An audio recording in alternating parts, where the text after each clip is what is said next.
Welcome to another episode of Becoming Undone. Yay, I'm so excited. Today's episode is really special. When I first started writing the episodes for this podcast, the plan was to have the first season be me speaking about different topics so the audiences that are listening to Becoming Undone can gain a relationship and form a relationship with me. And this was something that was recommended by my podcast manager, which I agreed with. I thought it was a good idea. And my second season was going to have guests on there. But I felt this call to bring today's guest on while I was at Vipassana recently. And it was a very clear, intuitive message that this episode needs to be included in the first season.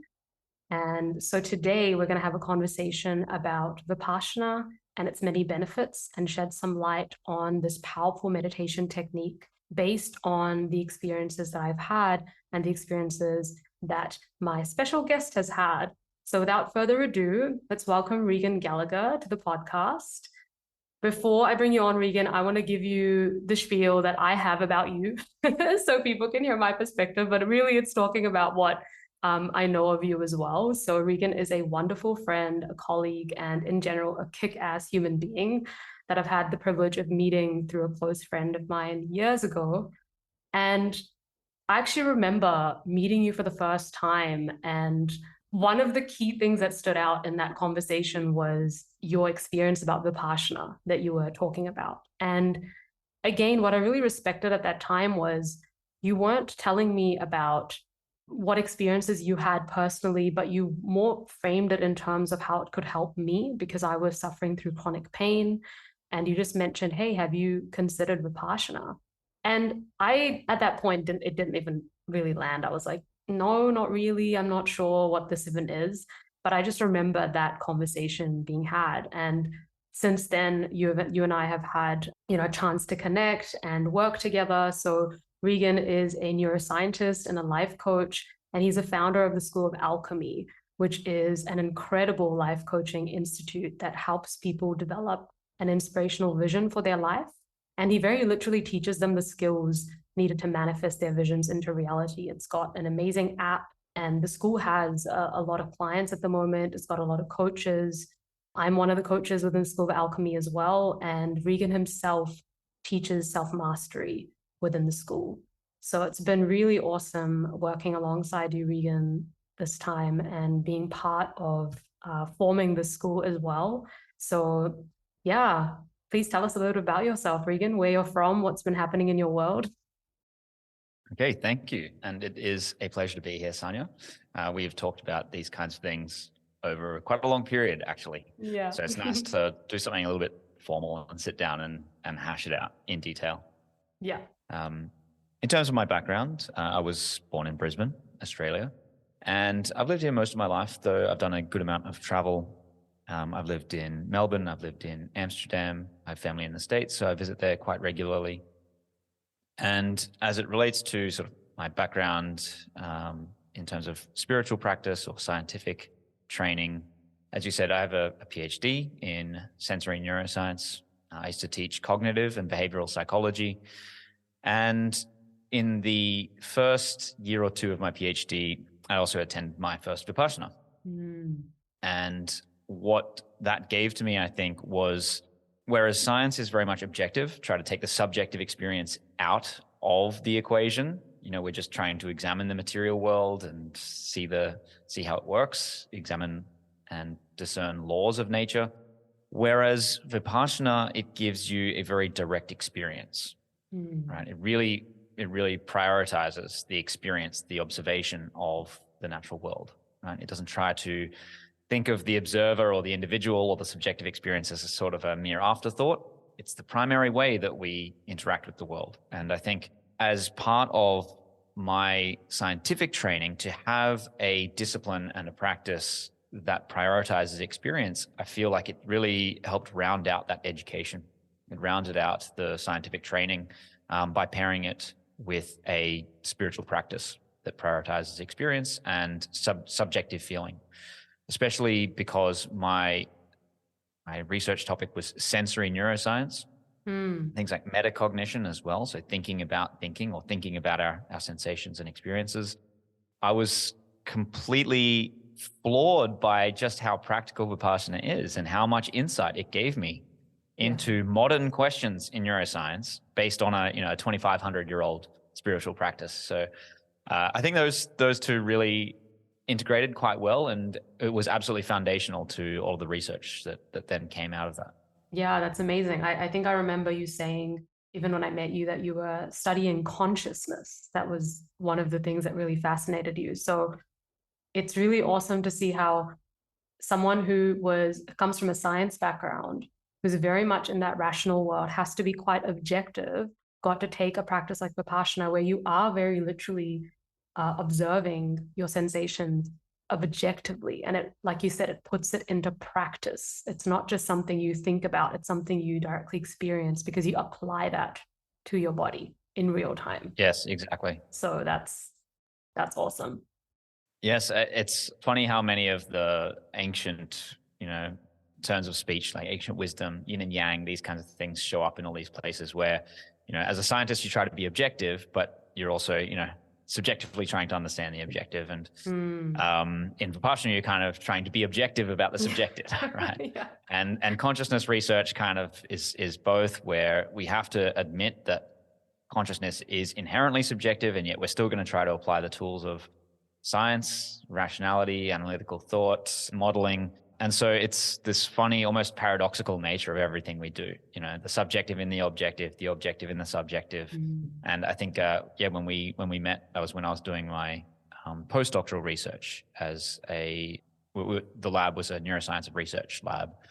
And so that's where I think we first met. So that was really when I was getting in at the peak of the absurdity of trying to study consciousness.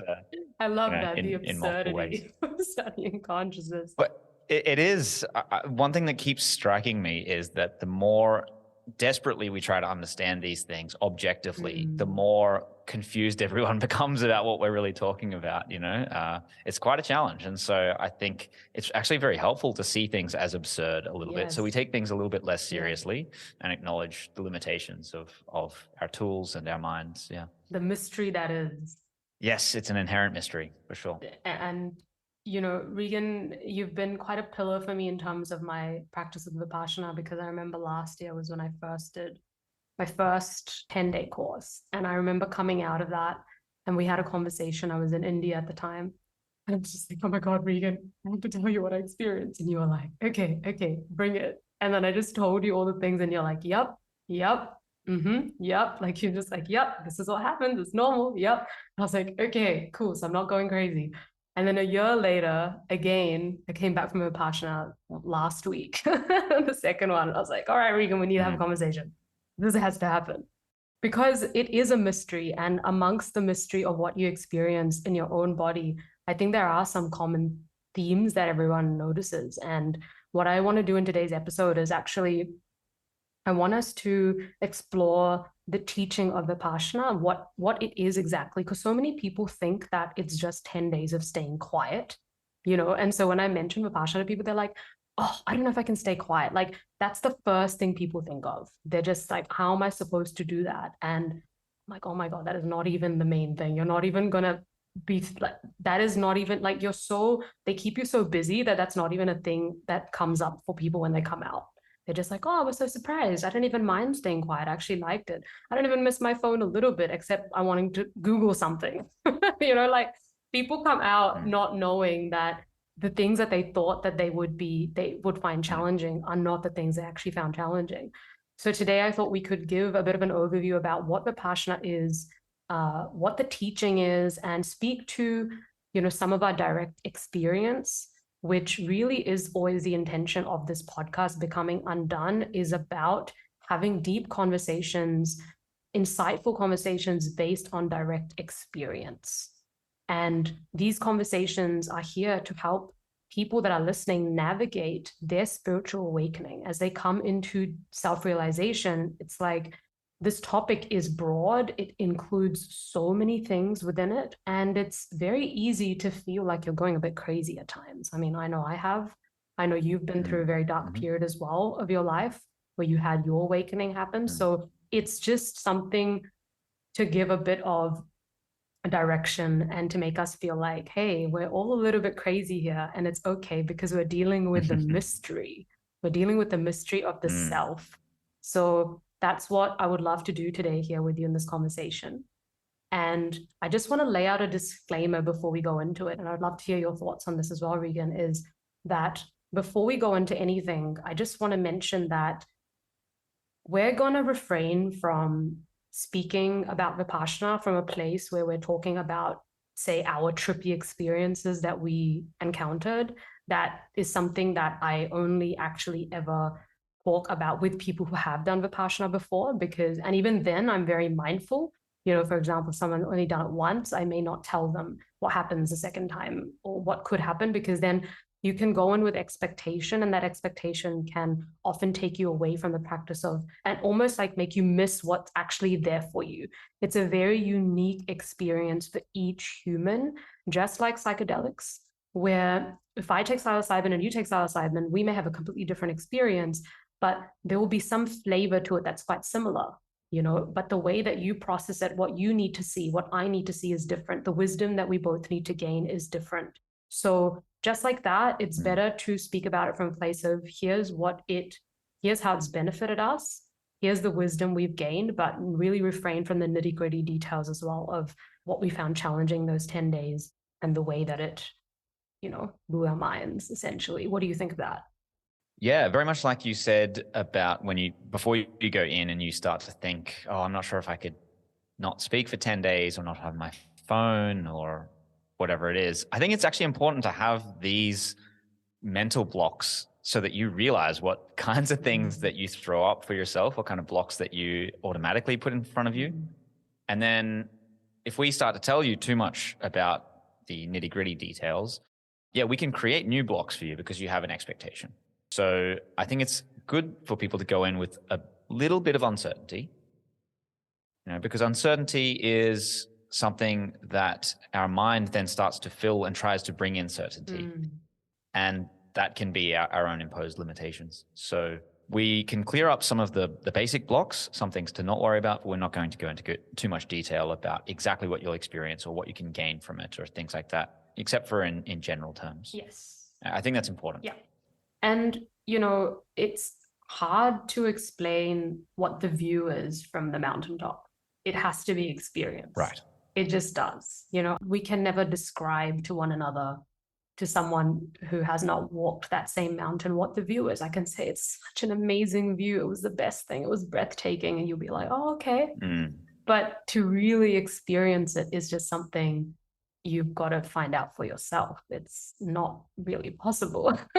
Which is why I do love it having people like yourself in my life where, you know, I've walked that path and then it's sort of like I get to wait at the bottom and I get to see all my friends come down and say, oh my God, why didn't you tell me? It's like, well, because I couldn't have told you. Yeah, right? yeah. But it's sort of like, it's also at the same time, you're like, welcome. I'm glad you're now here so we can have that discussion. Exactly. On the other side. And I think we each have people in our lives that have walked different mountains and seen different views. And I think totally. Every time, you know, we encounter another layer of the self and get closer to truth within our bodies, it's really nice to be able to have people and friendships and connections where we can speak about that. And one thing I always noticed with you, Regan, is, and I think this is maybe just a common thing, is that when you start to do this kind of work and start to uncover wisdom within your body, it also at the same time, it can not do this, but I think it does at the same time start to dissolve a lot of those constructs of the ego.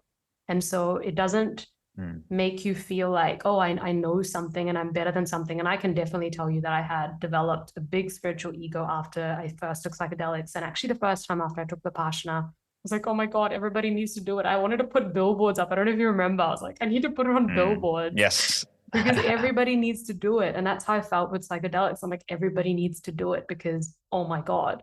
But just kind of settling in and going, actually, everybody's time comes and not a minute sooner, not a minute later. It happens when it happens.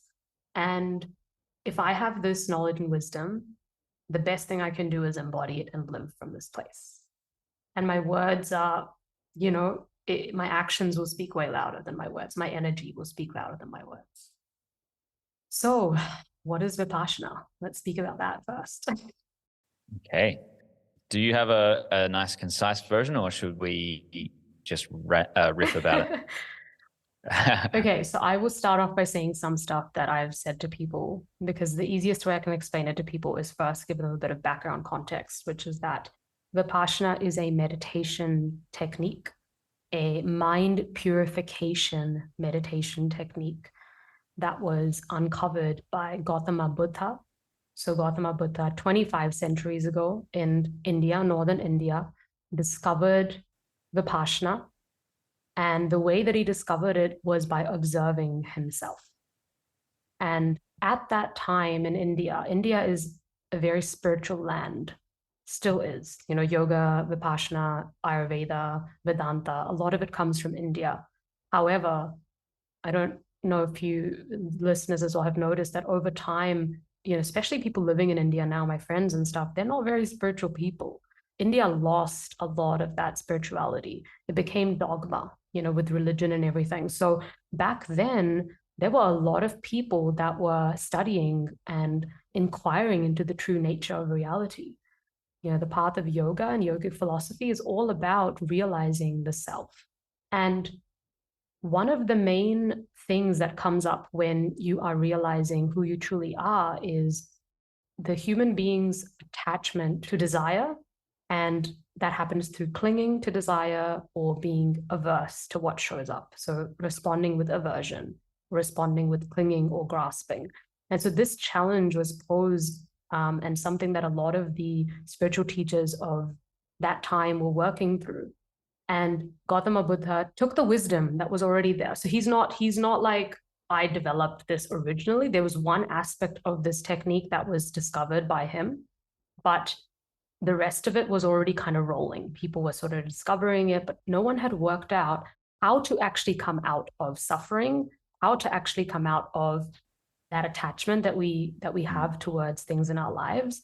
People knew that that was the path, but the how was missing. The practical aspect was missing.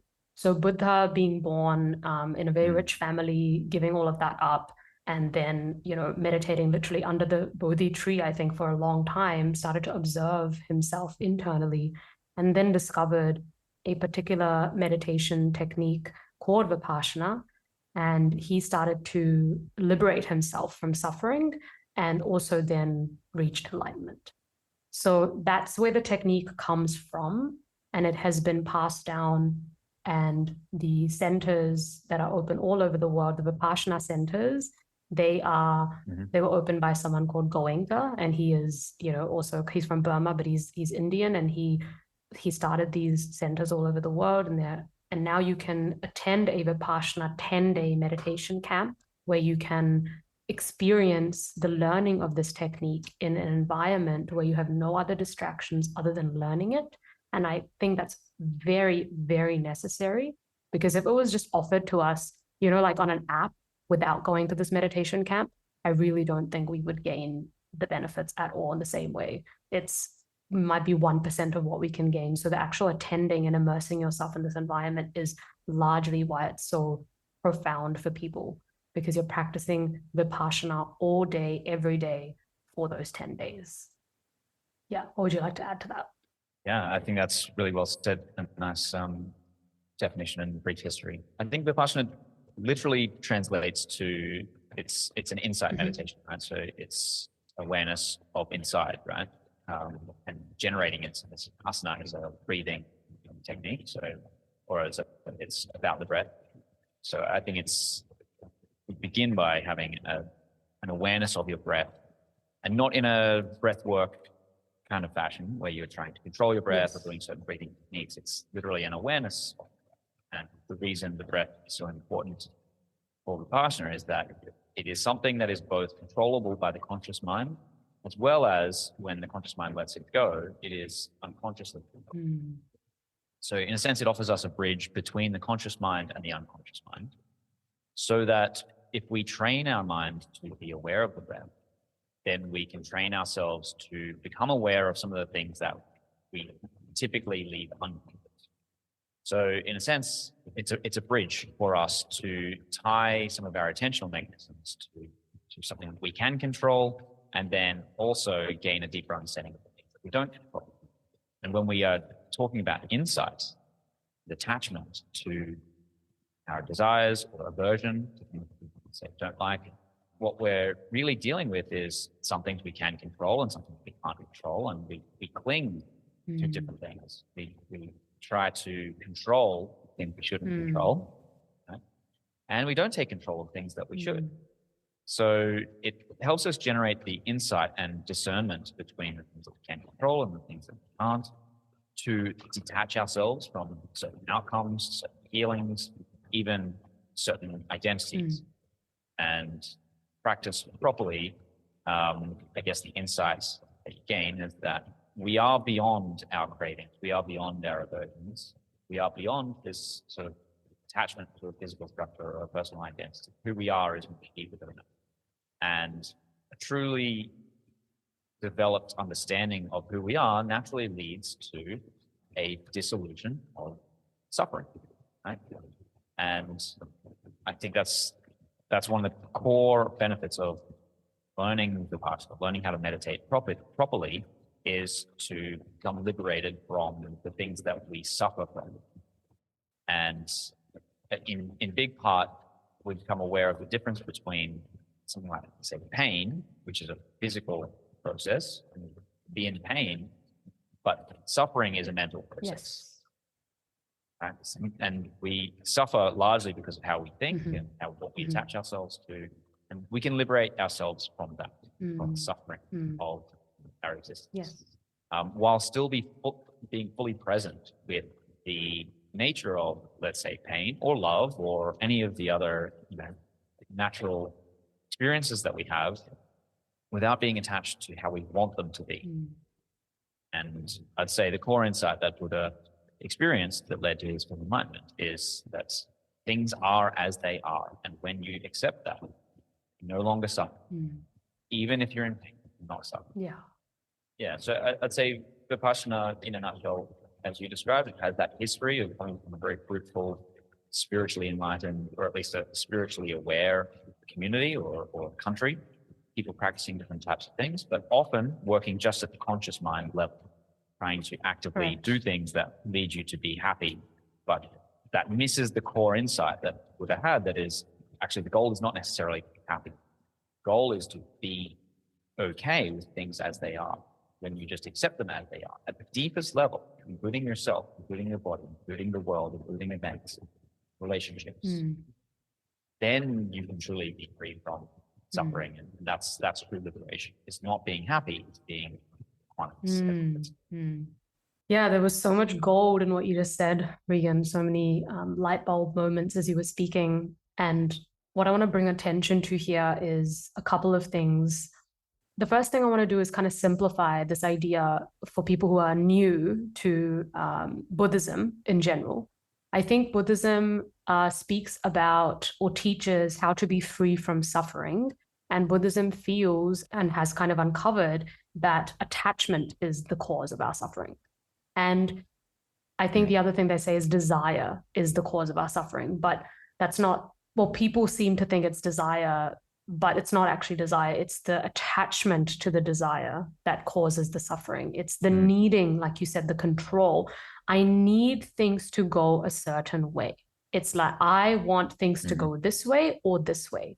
So what Vipassana shows you, and this is purely through direct experience, which is why it's so phenomenal, is that the habit pattern of the mind, the habit pattern of the unconscious mind, which is not actually unconscious because it is actually here all the time, it's just we're not aware, that's what makes it unconscious, is to push away anything that the mind absorbs to be unpleasant, push it away, and anything that it registers to be pleasant and cling to it and want more of it. So that is the unconscious pattern of everyone's mind without even thinking about it. If, for example, I stub my toe, my first response is like, ow. And I'm just like, oh my God, that's so painful. And if it hurts for the rest of the day, I'll probably be like, oh my God. And then I might leave having a really bad mood, and then I might get on the phone with someone and then be like, oh my God, this person's so difficult. And the negativity just builds Mm, and builds and builds. I have one unpleasant mm, interaction, and they just keep building on top because the pattern of the unconscious mind is to be in aversion to anything that it registers as painful or unpleasant.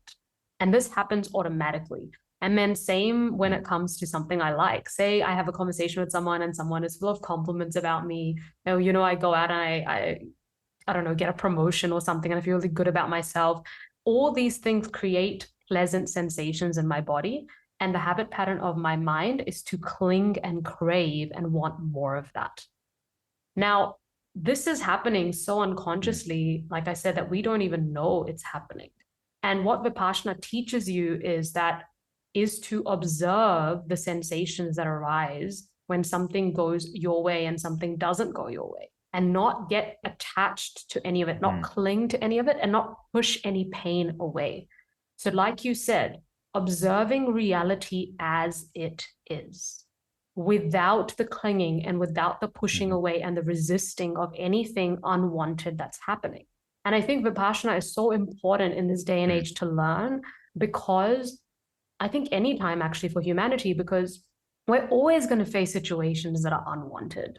Like more often than not, we're not going to get what we want. exactly. And more often than not, an undesirable situation is going to arise, like the pandemic that just arose. So many people were like, what? This ruins all my plans for XYZ. I can't travel. I can't do this. Da, da, da. Like everyone, because the I is so self-involved that it's like, oh my God, it really it really messes my plan, my life plan, my day plan, what I thought I was going to do today. So that shows how attached we are to our preferences and to our desires. And of course, that's going to cause the suffering. Yes, one thing during the last few years that I took note of a lot when people would speak would be something like the virus has caused this or the virus did that. And I could never get past the fact that actually the virus never caused any of these things. It was our Yes. reaction that Yes. caused these things, right? You see the difference between what a virus has done and what human Mm. reaction has done. And there's a very big difference. And as you say, these things, they become so automatic within our unconscious mind through our behavior that we naturally ascribe it to, let's say, an external event, when really it's the internal process of automatically reacting that leads to all of the subsequent behavior. As you said, you stub your toe and then all of a Yeah. sudden you're in a Yeah. fight with your best friend, something like that. Or you get a promotion and all of a sudden you think your ego is disinflated, etc. And I think by spending this time, as you say, Vipassana, it needs to be done 10 days silent in a very structured environment so that you have the space mentally to go as deep as you need to go to really get to that root and experience it.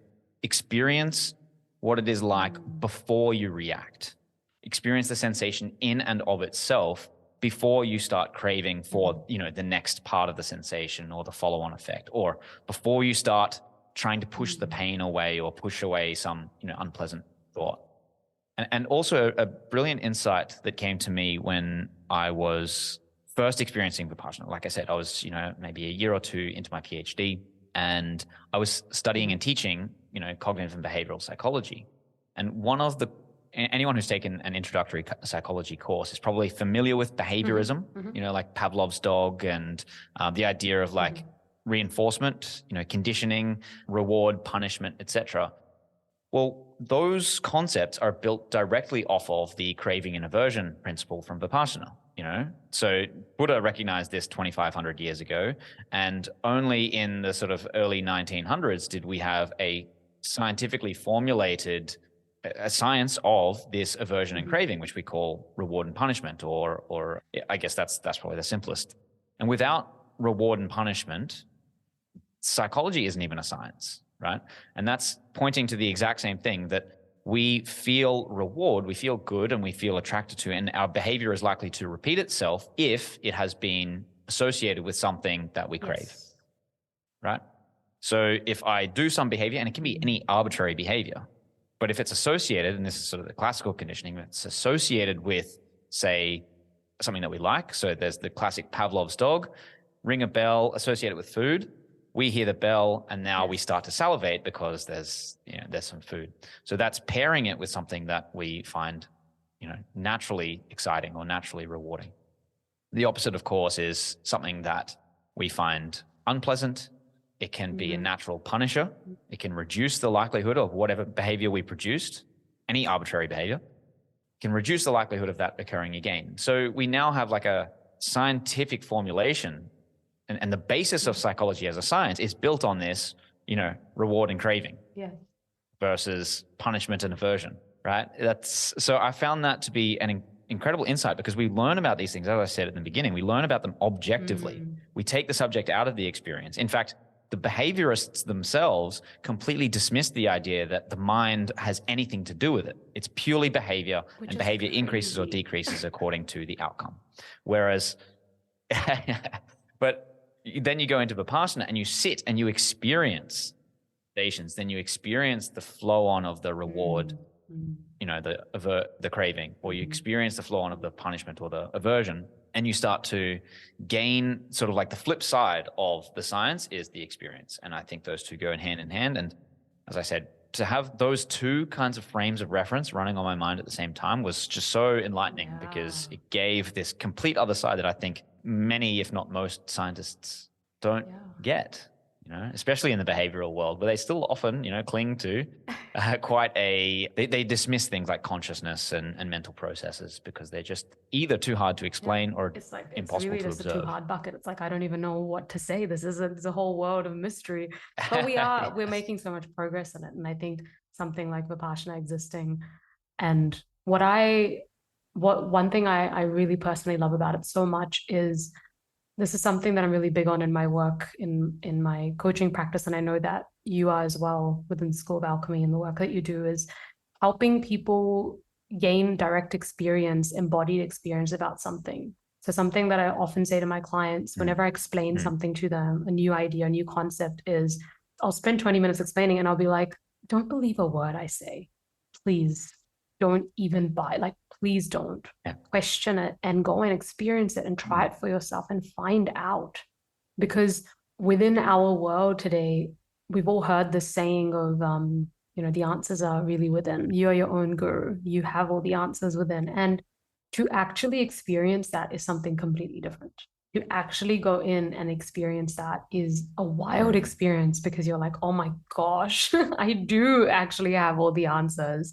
I just needed an environment that was holding me in a container, containing me, so that I could just, and that's what Vipassana does, right? For 10 days, your food is looked after, your accommodation is taken care of, you're not doing any chores, you're not answering any phone calls, you're not working, you're only going inwards, and you're being shown how to go inwards with another 50, 60, 70 people that have come to the meditation camp. You're waking up with them every day. You're sleeping at the same time every day. There's so much structure in place that all that's left to do is the actual technique. So all that energy, and especially talking takes so much energy, right? So that energy that we expend outwards all the time, we get to bring that inwards, and we just get to observe. The meditation technique is, like Regan said, you're not cultivating or modulating the breath like in pranayama.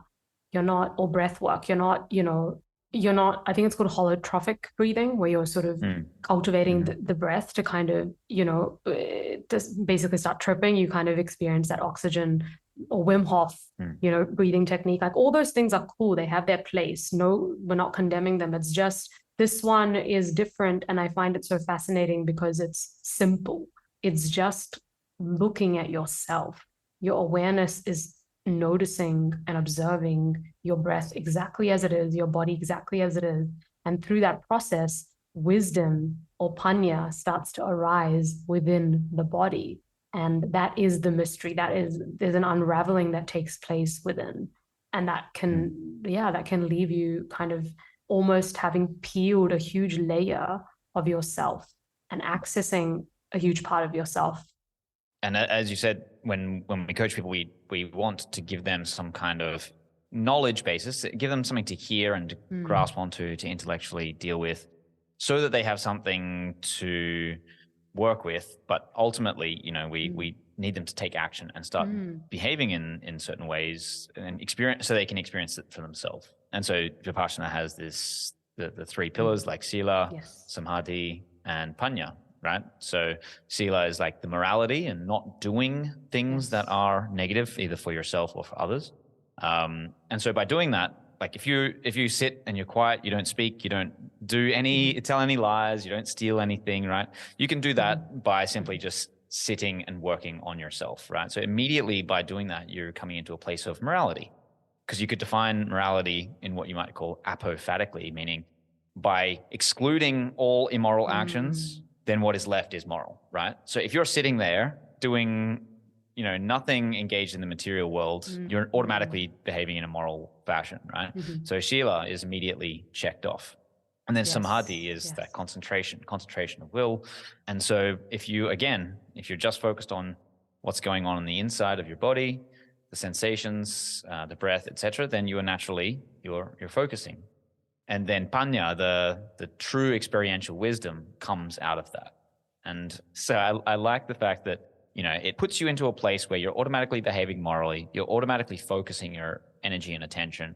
And then by going deeper and following the instruction, you get a chance to truly gain the essence of wisdom that it teaches. I did want to just quickly correct something I said in the beginning. I said asana is about breath, but it's prana that was about the breath. Asana is about the sitting posture. So I should correct that. If there are other Vipassana meditators sitting there shaking their heads, that it's just like, this guy doesn't even know what if I say something that's like I've made up and I don't remember? Oops. Actually, something really fascinating. Yeah. You go. Go ahead.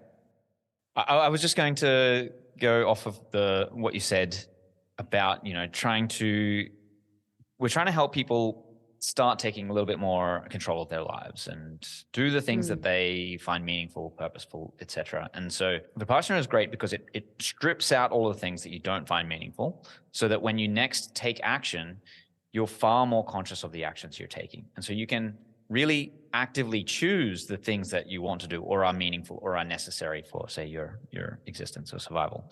And the way we sort of deal with that in the School of Alchemy, with life coaching, is something that we call kind of messy action, right? Just you start just first you got to define a little bit about what you do, and then you just start taking action in that direction, right? You do whatever you can that is sort of points you in that right direction.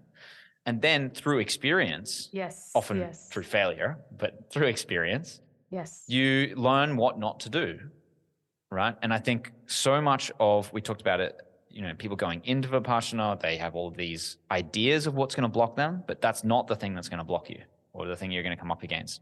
In exactly the same way, when it comes to living a life of meaning and of purpose, etc., we have ideas of what it would take to get us there. And often those are almost completely irrelevant or play a very small part.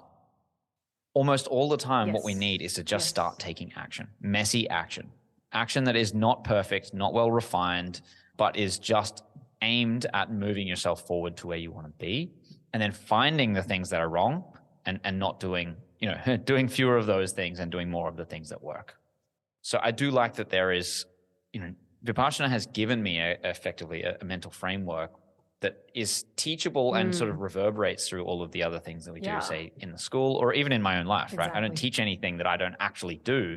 And Vipassana was a great starting point to really strip away all the things that are unnecessary so that the truly meaningful things can shine through, and that reverberates through the rest of my life and then what we teach, right? And Vipassana has this ability, at least I found it after the second time, where in the practice of it, when you're doing it over there, as well as maybe in your day-to-day life after you go to the 10 days. So the expectation with going to Vipassana, the 10-day meditation camp, is not that a lot of people can think of it, and so did I, like almost like going to Disneyland. You go and then you're like, oh, cool, I did that experience. That was really cool.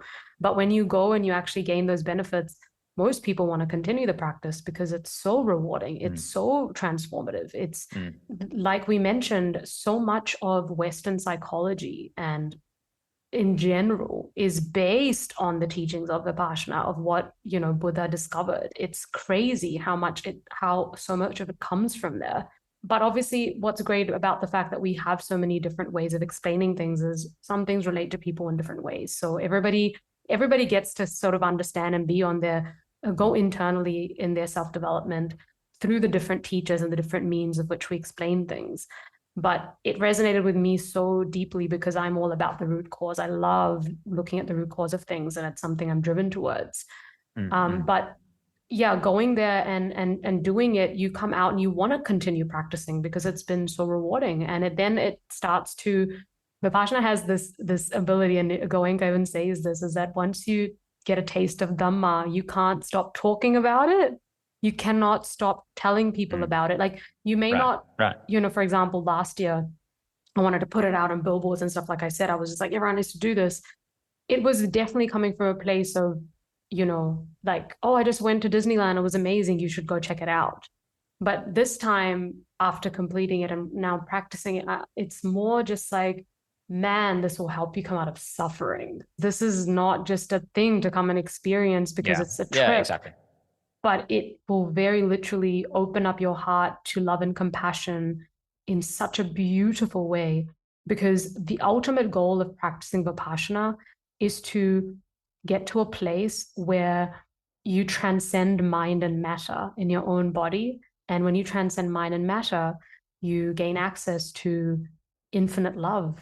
And that's really what it means to be liberated. It's like you're not liberated anymore by your mind or matter. And the technique of Vipassana to me is the most practical technique that I've come across for spiritual awakening.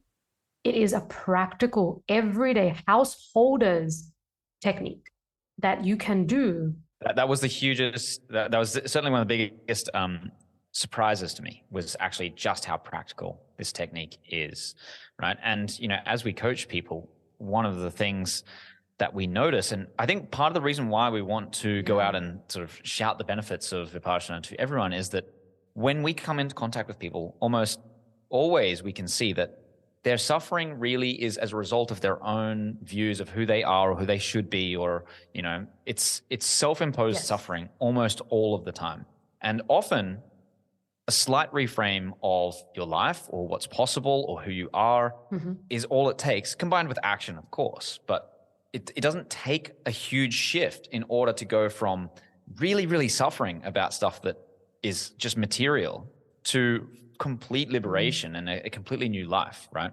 And so I think one of the reasons why we want to let people know about it is because it's basically like saying, hey, you don't have to suffer this way, right? What you're suffering about is actually immaterial. It's not that big of a deal. And it's just the habit pattern of the mind, like understanding that, because Exactly. being within this world of self-development and having been on my own personal kind of journey of healing for 8 years now, it's the hardest thing is actually we become identified with the pain. We become identified with our story of, I grew up in this household with this type of trauma. And then I had this sort of relationship and, then I had low self-esteem and depression, and that identification. Yeah, or saying I am this, I am depressed, or my ADHD or my OCD, and it's a story you're reinforcing every single time that you say that. You're recreating that pattern and re-identifying with it. When exactly it is completely possible to go beyond it and to dissolve and disintegrate those identifications. Yeah, sorry, you were saying something before. Yeah. I just wanted to briefly reframe something that you said before. A lot of the Western science, Western psychology is built upon Vipassana. I'd say it slightly differently, and I think because it kind of changes the way we think of it. Like, it's not necessarily that it's built upon, but they've converged on the same answer, right? From two different perspectives. And I think what that shows you is that they're really getting at something true. And ultimately, like for me, I became a scientist because I thought it was the best path to get to truth, right? To get to something objective. And then I find Vipassana, so almost by happenstance, a good friend of mine did it and sort of started telling me about it. I was like, okay, what is this? But I understood that it could teach me something true about myself or the world or whatever. And to find there's a convergence in what, say, a scientific or rational approach finds versus what an experiential approach finds, to both come up with more or less the same answer, gives you that sense that you are actually onto something, right? It's not necessarily the case, but one of the core principles of Vipassana is you're observing reality as it is, in reality, not as you want it to be, not with imagination, not with delusion, anything like that. Likewise, science is trying to say we want to know what is objectively true, not just what our dogma says, not just what our minds want there to be, not just what we subjectively experience, but what is objectively true. And to come up with a very analogous way of looking at the world through sort of reinforcement and punishment, or craving and aversion. But what is interesting, and then Goenka talks about this, if I know there are different styles of Vipassana, Goenka's one specifically, he talks about how a lot of the principles that Buddha discovered are now being reinforced by Western science. We've got in the classical science, we see things as objects, as very coherent, material things. But when you look deeper, say you look into quantum mechanics, and actually at the base of things, they're not solid. Yeah. They're actually wave-like. They're uncertain. Yeah, it's vibration. Exactly. As Goenka was it, little wavelets, right? But only through the direct experience of these things do we ourselves experience the benefit of that true experiential wisdom. When you experience that everything is vibration, when you experience the fact that you can transcend your own cravings and aversions and not suffer through reward and punishment, that through experience gives you liberation. But just understanding it intellectually, as we do through science, as we do through observation and measurement, it doesn't give you the same liberation, which is, I found that to be incredibly profound, because it's not the knowledge, it's not the fact that gives you liberation, it's the experience. It is truly looking inside for yourself. Right. And so we want to shake people and say, hey, I think you should really try this. You could wake up from your suffering, but even if they know it, right, it's the difference between knowing the path and walking the path. Or, you can lead a horse to water, but there's only so much you can do for people except live a certain way or have these conversations. I did want to talk a little bit about as well, going down that path, science and spirituality and whatnot. But did you have some specifics you wanted to cover first before we sort of I thought go a little bit more abstract? I wanted to speak about the teaching of it doesn't matter what happens, everything is temporary, because that is the title of this podcast episode. And I know it's something in Pali language that we come across in Vipassana called anicca, which is the temporary nature of everything. And I would say, even with what you just said, the main teaching that Buddha discovered was he was observing himself, and he was observing nature, because we are nature, and we hear this so much. We are nature. We have the same elements inside of us. We have fire, we have air, we have water, we have space, and those elements are consistently at play, just like they are externally in the world. And so if we come down to the learning that, okay, we're just observing nature, and nature is actually our biggest teacher here more than anything else. Even Buddha, if you look at it, was just a vehicle. He was also observing nature.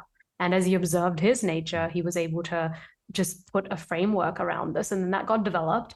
So nature is our true teacher here. And what Vipassana gives us the chance to do is to take that understanding of, everybody knows from an intellectual level that, not everybody, but most people know that everything is temporary. People say it in terms of this too shall pass. Everything is temporary. It is impermanent. Things keep changing all the time. And we learn that from observing nature as well.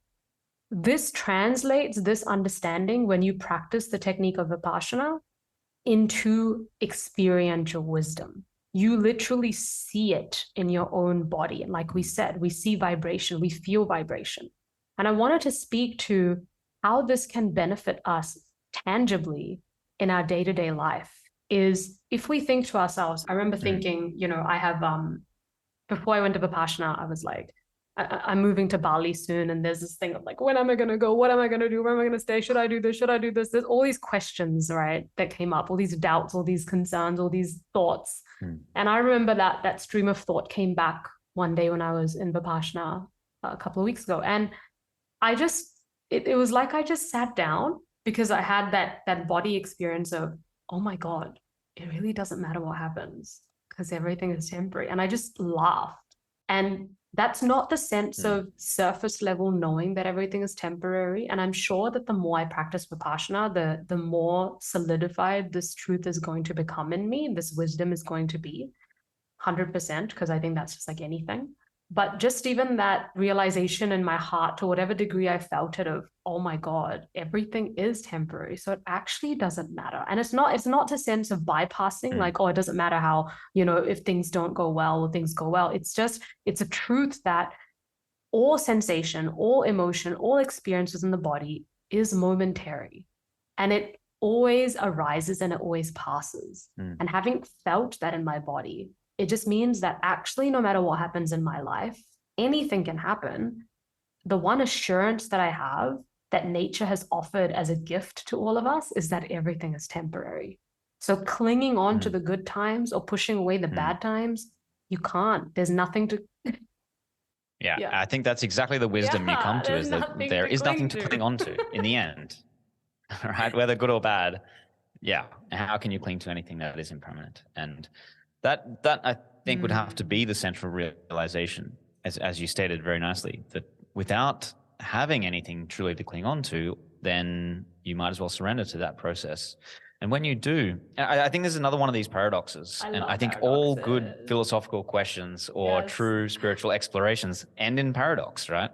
Sort of like the question of free will, is it all determined, or do we have a say in things? I like to say, we have no choice but to have free will, right? That's so good. So you have to make a decision. You have no other choice but to, and in the same way, we have, I lost my train of thought there.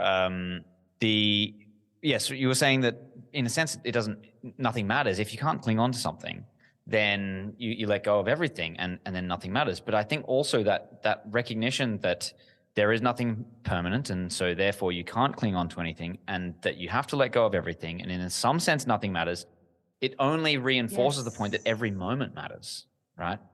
This moment is what matters. And so it massively turns up the value of a present experience, but not in such a way as to try to cling on to it, because obviously once that present moment moves from now to past, there's nothing to cling on to. So nothing matters in the sense that you can't take it with you, you can't hold on. And therefore, what truly matters is to be here, Everything to be matters in the now. Nothing matters. Yeah. Right? And so, exactly. Right. And I think all great questions of this nature lead to some form of paradox like this. It is the yin and yang. It's the, when we go down and talk more about science and spirituality, like the wave particle duality, the observer effect, all of these are kind of paradoxical, and yet both are true. I mean, by definition, as a paradox, both are true simultaneously. Nothing truly matters, and therefore every moment is of supreme importance. And that's probably a really important tangible benefit. You and I spoke about this last week when we were speaking about Vipassana, is that you really start to feel that each moment of life is precious. That thing that, it's such a cliche thing that is on, like little messages all over household items, like life is precious. It's no, imagine feeling that and feeling that from a sense of being completely sober. That's another really fascinating thing, because psychedelics give you that for a brief moment and it's amazing. And then it fades because you're back to real life, Right. Exactly. And so here we have the tools to bring in true awareness of each moment and train your mind to actually do that, right? Whatever psychedelics can teach you, whatever any other substance can offer you as a bit of an insight, these are the tools that allow you to truly work for it. And I think, it's a virtue of the way our brains are wired, but we value the things that we have to work for, right? So the unearned knowledge you can get from psychedelics, for instance, or maybe even a near-death experience, you don't realize, you don't have your experience of mortality until you've faced the end, right? And then now you have an experience of what mortality truly is, and you can appreciate being here and now. Vipassana, it gives you the ability to work towards that end. And the end being to come back to the present moment, truly be present without clinging, without craving, without seeking to be elsewhere. And you've developed this, you've earned it from your work. Okay, and I think that is another key factor in Vipassana. And who comes away with a feeling of success or greater enlightenment? It is that it's actually tied to your work. Yes, it's tied to your it's effort. result oriented. It's right effort. The only right? technique that they have mentioned. I mean, I haven't studied all techniques in the world, but from what I've come across, it's the only technique that gives you instant results. It literally gives you results right away because you've practiced it and you start to see that being translated into your life. The process is to come to here and now, and if you learn how to be here and now, then the result is instant, right? Yeah, exactly. It is in that moment. And so what I really liked about that as well, because I think a lot of the stuff in our culture, we prioritize things like intellect or IQ, or we prioritize creativity or something that we don't necessarily have a lot of control over, which means if you take that to kind of a logical conclusion, it means you're kind of born with this ability like IQ or height or, some genetic whatever, which means that these are not accessible to everybody. Right? They're scarce and valuable, but not because anybody can reach them, but precisely because not everybody can reach them. Whereas I think Vipassana and gaining the ability to come back to present moment is valuable precisely because everybody can reach it. Everybody, no matter where you start, no matter what your IQ, your creativity, your genetic predispositions, you can come to the present moment. But it takes work. And so the value of it partly is gained from the fact that you have to work from it. Nobody else can work for you. It's only up to you to actually come out of your own bondage, out of your own suffering, whatever. And so that is valuable, but it's not exclusionary. It doesn't matter where you came from, what religion you've practiced, whether male, female, right? It's a universal technique. And I think that to me sits incredibly well because, as I said, I went into science to search for sort of universal truths. And to realize this kind of universal truth that actually your own liberation is your own responsibility, to me, that I find that incredibly, I'm thankful that that's the case. I wouldn't want it to be any other way because I know that if I'm suffering, it's my fault, right? And if I'm liberated, it's also, it's my choice. And so I guess the message from there is that anybody can choose to end their suffering. Anybody can choose to come to here and now. Right. And it is available to all of us at any time. Like you said, no matter what religion you come from, what part of the world, it is accessible to you because you have a mind and you are observing. You have this skill, and it's a skill to be able to observe the self. It's not something, that where it's just like exercising any skill in life. So this particular skill, the exercising of it is just rewarding on so many levels. It completely transforms your life. And that's why we're doing this. And on that note, one of the things that Buddha preached, despite being the enlightened one, what he said was actually he's not the only enlightened one. There are many enlightened people before him, and there'll be many people enlightened after him, right? So it is fully achievable to become an enlightened being where you are. It's truly just a recognition of your own enlightened state and a letting go of all of the things that bring you away from it. Yep. Right? We talked about, just letting them fall away, your mental blocks, whether you call it your trauma or self-identification, your ego, etc. We talked a little bit about, say, paradox. And one of the great things that has come out of sort of the Eastern traditions is this idea of non-duality, right? And the yin yang is sort of it's a duality, but it actually hints at the non-dual nature, the fully integrated nature of things, which then form a duality, right? You form the yin and the yang, but they are actually just two parts of one whole. And so what it's saying there is that there is a full integrated whole of which we are all a part. And you said, the suffering stems from a desire.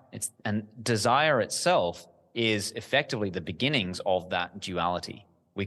Once a desire forms, we create here's what I have and here's what I want. Yes. So there's a separation between what is and what should be, right? We desire things to be in a certain way, but here's how they are. And that gap is the beginnings of a duality.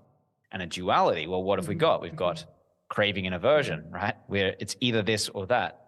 So that's the beginning. And as you said, you stub a toe and then we have an aversion and then we have a fight and then we have an argument and then, it builds and builds until this we've gone from non-dual to dual to all of the multitudinal ways we can suffer and experience things, right? And yet at any moment we can come back to present and dissolve all of these dualities, come back to this non-dual being of full connection with everything else, within ourselves, without ourselves, right? And I think in a sense, when you get rid of all your ideas, your cravings, etc., you resolve paradox, because you are just one with everything, and therefore no paradox can exist. You are just completely in tune and part of this Instead great, of being aware happening. As a form of like, I'm now becoming aware. You just are awareness. It's just like this. You just are. Yeah. Yes, right. And that is one of the core stages, and maybe we should talk a little bit about this. There are stages of the practice, that when you get in to Vipassana, you are just trying to figure out how to not let your mind behave like a little monkey running around a zoo, right? And so one of the first stages is to just even recognize that you got this monkey mind, right? And then come back to the physical structure, your breath, etc. And then, that's a stage. That's a really important stage, to be able to focus on the breath and just hold that even for a minute, right? And like that itself is actually quite an accomplishment. If you went 10 days and you got just that, like you're actually doing it right. But there are these stages along the path where all of a sudden you start to be able to feel the sensations, and you recognize that there are different sensations throughout different parts of your body, and that mere awareness is enough to start to uncover some of the causes of your suffering. But by merely just coming aware that, there is this sensation that I have here, and here's how I react to it. Awareness is an important stage. So important. Yeah. When you get to awareness, a lot of things can resolve. Thing, right? We spoke about like awareness and equanimity, and it kind of works. Yes. What I've experienced in my body is it kind of works like a tool. Awareness is a tool, and what happens is it's a blunt tool to start with, and the level that my tool is blunt will be different to the level that your tool is blunt or sharp. And as you practice awareness, it gets sharper and sharper and sharper, but it always starts off. Yes, but it always starts off with, for example, there was a lady at Vipassana, and she said that for 2 days, they were training you to focus on this area underneath your nostrils and just pay attention to the breath, just going in and out of the nostrils, which is called anapana, and they focus on that for 3 days. And she said for 2 days, she couldn't even feel that her breath was there. And she got so frustrated. But what was, when we spoke about it, what was really good is that understanding that even the awareness of the fact that I cannot feel my breath is literally progress. Yes. Yeah, that's the awareness of lack of awareness. Yeah, 100%. That's right. And the recognition that frustration is there, because that next stage beyond awareness is the equanimity, right? And so that's another thing that needs to be built and refined, sharpened over time, is the ability to see things as they are, but not be frustrated, which is, a form of attachment or a form of aversion. And so each of these things start to layer themselves, and the more we practice, the more we can become aware. And then once we become aware, we can become equanimous to how things actually are. And then when we've developed in equal measure our equanimity and our awareness, then we really start to dissolve patterns at a really rapid pace. And the deepest level, that's very deep. Vipassana is making a change at the deepest level of mind, no surface level stuff. It's like, and that's why it's so result oriented. Exactly, because you're only faced with yourself. You're faced with your unconscious mind, right? That is who you're there with, and which is why many people find it very, very challenging, is because there's a lot of stuff that we have, for better or worse, chosen to remain ignorant of. And sometimes for very valid, logical reasons, right? If you've had significant trauma in your life, then sometimes it really is easier to not constantly be aware of that.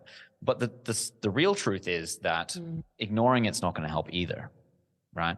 And so when faced with being just sort of by yourself in your own mind, sitting and observing, you are naturally going to become aware of the things that you've chosen to ignore. But if you can remain equanimous, then the things that have affected your life and your behavior, the patterns of your mind, the patterns of your relationships and everything else, you can observe them and you can allow them to sort of arise and pass. And that's back to that, what you were talking about, anicca, the temporary nature of things, that these old habit patterns, as they arise, they will also pass.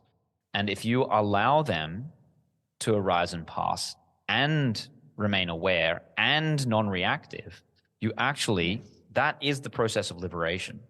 Right? If I can see whether it's my trauma or, my, something I've done in my past that I haven't forgiven myself, if I can look at it and feel it fully in my body with a sharp mind that's fully aware of all the sensations, and I can allow it to come up and not judge myself or judge others or start thinking about how I would get revenge or, whatever, then it has no power over me.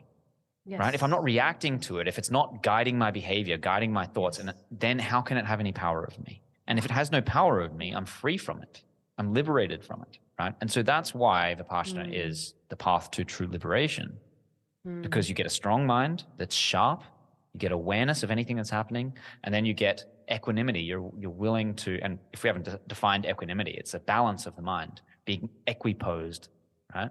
So that your mind doesn't lose its balance just because you've come into contact with something that you don't like or that bothers you or that you love, right? Because that's another thing that's hard, is to recognize that the good stuff that we want to cling on to a lot as well, right? The warm and fuzzies. And so, a next stage, because once you dredge up all of the negative stuff, then what are you left with? You were left with a lot of warm and fuzzies, right? And a very easy trap to fall into is to think, well, now it's warm and fuzzy. I've made it. Give me more. I'm all out. Exactly. Which, as you talked about right at the beginning, when you came out of your first Vipassana, you're so excited by it, right? You've developed a kind of a spiritual ego, and we've all done this, and it's a craving for more of this, right? But it's harder to detect, isn't it? We can detect when we're in pain. We can detect when we're in suffering, but we think, oh no, because I'm happy, I'm joyful, I'm ecstatic, I love this warm and fuzzy. That's way harder to detect. And I think that is a stage, very important stage to get to, but also very, as he describes, a very dangerous stage, one that we need to be careful about staying in too long. Yeah. Exactly. Is that it's even the good stuff will pass. It's going to pass. And therefore we should be very, And I think beyond that is where you become sort of more just pure awareness.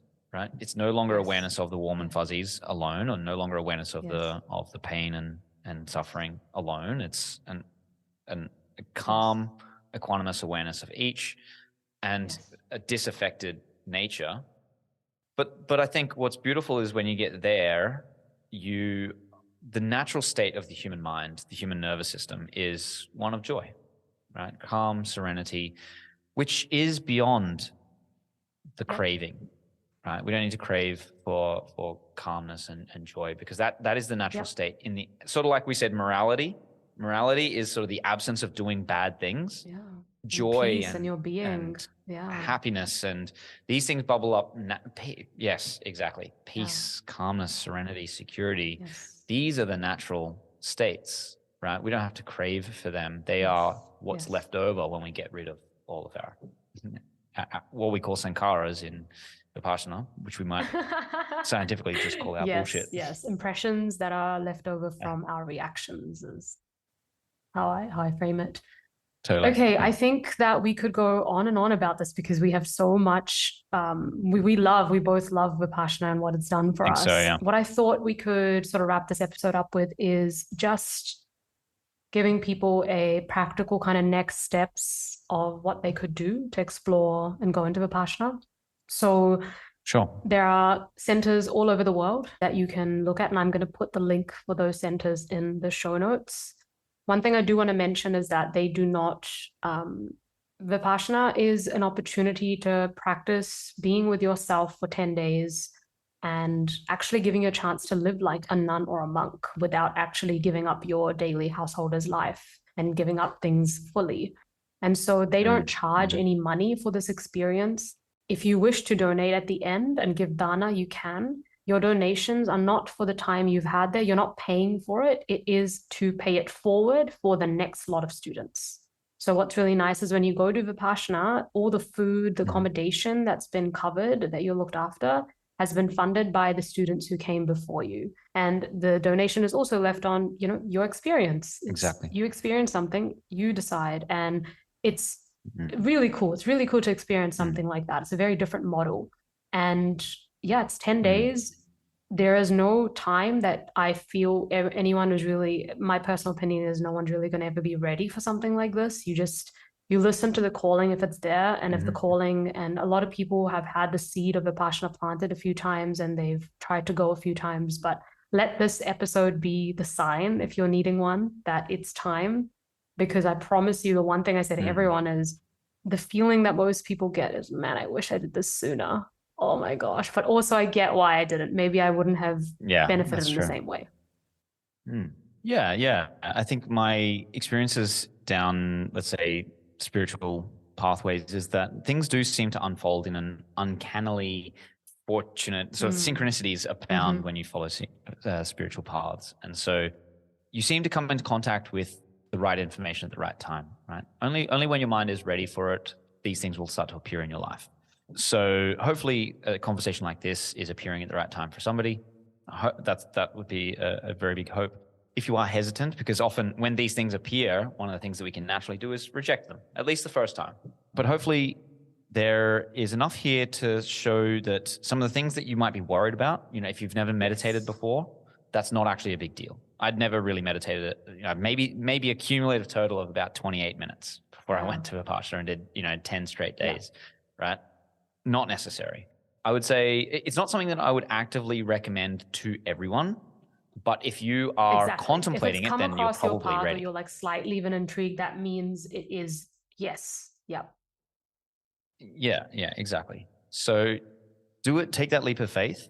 As I mentioned earlier, one of the biggest surprises for me, especially as a scientific, rational, logical person, was actually how incredibly practical this is, right? It actually enhances every aspect of your life, and it gives you clearer energy, more focus, more ability to concentrate on the things that matter most to you. It made me a better scientist. It made me a better husband, father, etc. So very, very practical.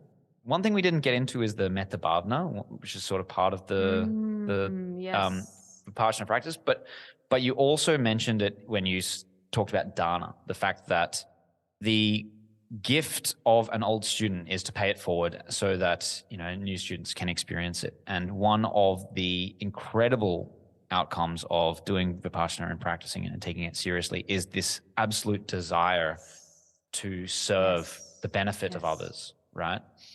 And it just wells up from within you, that you realize that, when you've dissolved an ego and you're not attached to things, which, this comes and goes because we're all still human, but once you've sort of gotten underneath that, this absolute abundance, this well of goodwill towards others becomes this like a fountain flowing through you. And so the beauty of the Vipassana centers, the free experience, the ability to bring new people in who are willing to experience it the first time, I think is a really physical manifestation of that welling up of goodwill that comes from going deep within yourself, clearing out your own BS, your sankharas, right?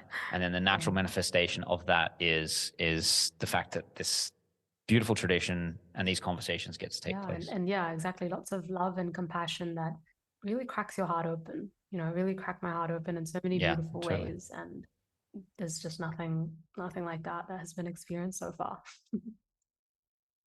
I did have one more thing that I wanted to bring up. I know it's going to be epic, so tell me.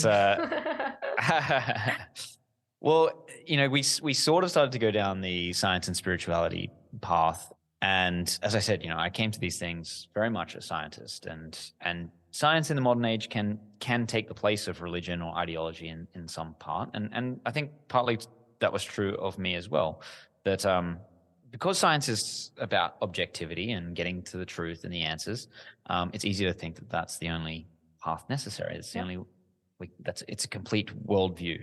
And I think there's a great quote from a man named Werner Heisenberg.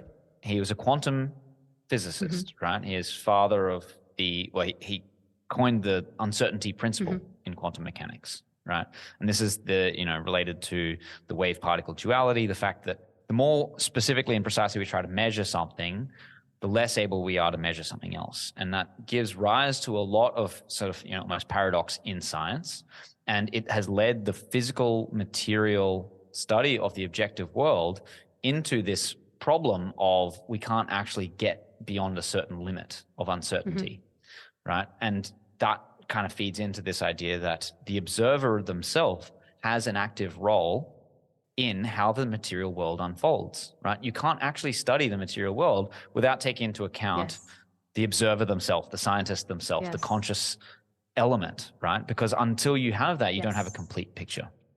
And without going too far into what that means in terms of spiritual philosophy or God or whatever, he has an amazing quote that I think is worth knowing because he's, one of the most impressive scientists of the early 20th century. He's on the level of Einstein and, the quantum physicists. So he said that the first gulp from the glass of natural sciences will turn you into an atheist. But at the bottom of the glass, God is waiting for you. And I think that really awesome. Captures my experience. I love that. Wow, I have chills. Right? Yeah, it captures my experience that, yes, because when we find something that is amazing, like science, the power of it, the objective nature, that search for truth, it can lead us to forget and neglect more of our spiritual nature. And by practicing Vipassana in conjunction with going through a PhD and studying science and whatnot, I definitely went through this phase of, materialism and thinking science had the answers, right? But practicing this, it was exactly that, by seeing the power of science and what it can do, it's truly phenomenal, it can turn you into an atheist. But I think when you go far enough down these pathways and you really truly explore it to the depths, you get really overwhelmed with the true magnificence and beauty and the things that can't quite be captured by science. And I think what Vipassana did for me was to give a really direct experience of the beyond, the spiritual essence, the experience, the impermanent nature of reality.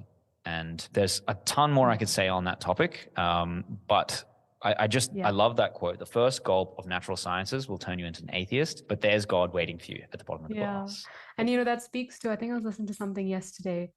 Truth doesn't need to get your attention through bells and whistles. Truth is silently waiting for you. It doesn't need to do anything. It's always there. It doesn't need to do anything. And so you will eventually get to it. You will eventually find it. And that's the difference between truth and everything else. Right.